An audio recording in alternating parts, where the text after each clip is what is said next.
The FIA have implemented tons of penalties during the Qatar GP, and it was poised to be a race like this when Verstappen received the infamous one-place grid drop penalty for impeding Russell, who wasn't even on a fast lap in the first place. However, with the FIA wanting to make a stance over the F1 drivers over the latest spat with Ben Saliam, are they making a greater good for the sport, or are they actually ruining it by dishing out penalties left, right and centre?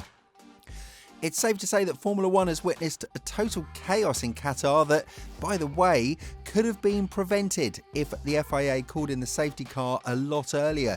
But here we are, contemplating all of the penalties, and probably the most important one was the penalty against Norris, a 10-second stop and go, which is quite unusual for the world of Formula One. Even the former F1 champion Jenson Button stated that the penalty against his compatriot is unbelievably extreme, and stated that the FIA is not being consistent at all. We've seen situations like this in the past not being penalised, and now with the change of consistency, a lot will change in the driver's mindset.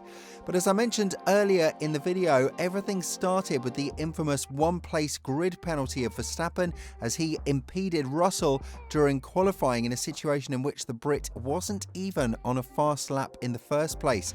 This sounds really quite bizarre, and what's worth mentioning is the fact that Norris did gain 7/10 of a second by not seeing the yellow flag as he didn't lift the foot off the gas pedal, but the Brit said that he didn't see a yellow flag in the first place.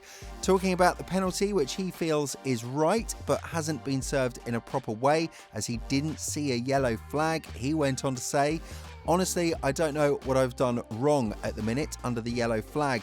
I'm not an idiot. If I knew there was a yellow flag, I would have slowed down. I don't know if I missed it or just a dumb move from my side. The rule is if you don't slow down in the yellow, that is a penalty. So it's a fair one from the FIA." On top of that, Norris was added 3 points to his super licence, and Verstappen was added 1, as it's worth mentioning that these are the first 3 to the Brits' super licence, while the Dutchman already had 5 before the impeding accident.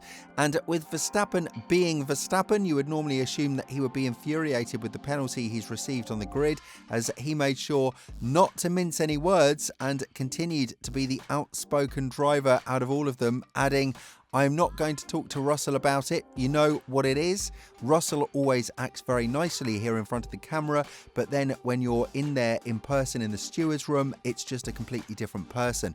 I can't stand that. Then it's actually better to just F off as well, because I don't have to deal with that."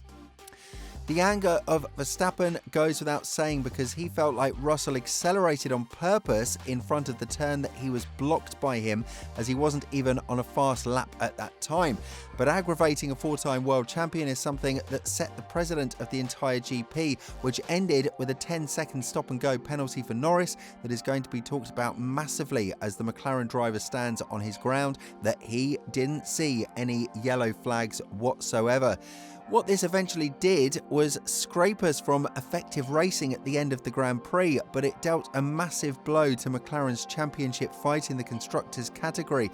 Now Ferrari is just 21 points behind, and it's definitely sure that the championship will be done and dusted in the last race in Abu Dhabi. However, the problem that the drivers have is the inconsistency with the FIA. A one-place grid drop is not something that happened for quite some time, especially not for impeding a driver who was on a warm-up lap. It's a short track with a lot of narrow corners, so impeding here happens quite often. What the stewards and the race director need is a bit of objectivity when judging situations like this, and even Verstappen was shocked that he was penalised for such a thing. Nevertheless, the 4-time world champion has made a statement in the race as he took pole from turn 1 and never turned back. But regardless, situations like this could be very hurtful for the championship in the upcoming period, especially 2025, a season that is expected to be highly anticipated, as there are 3 teams who can constantly win races, with Mercedes and Aston Martin potentially joining in the mix as well.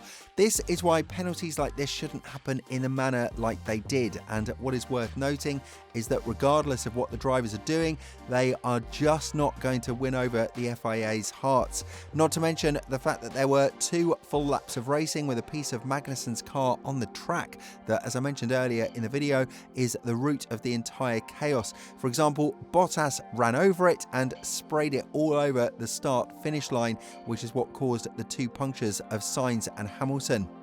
And this is what hurt the races of these 2 drivers massively, because we're talking about an incident that happened at the braking zone of turn 1. So the drivers had to go a full lap with a punctured tyre, limping to the pit stop as Sainz 1 turned into a disaster of 9 seconds. So to speak in general, the FIA dealt as big of a blow to Ferrari as they did to McLaren as well. Nevertheless, the situation stands as it is, and now we're very likely to see a different approach from the F1 drivers as we speak, because the GPDA has received a bit of criticism from Ben Saliam when it comes to all of the restructuring that happened in the team.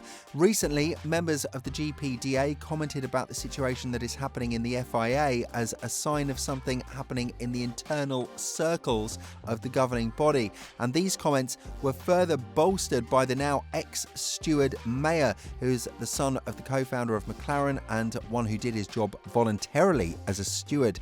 Be that as it may, Ben Saliam feels like there is no need to comment on this situation, and what needs to be done by the drivers is to just drive and concentrate on that.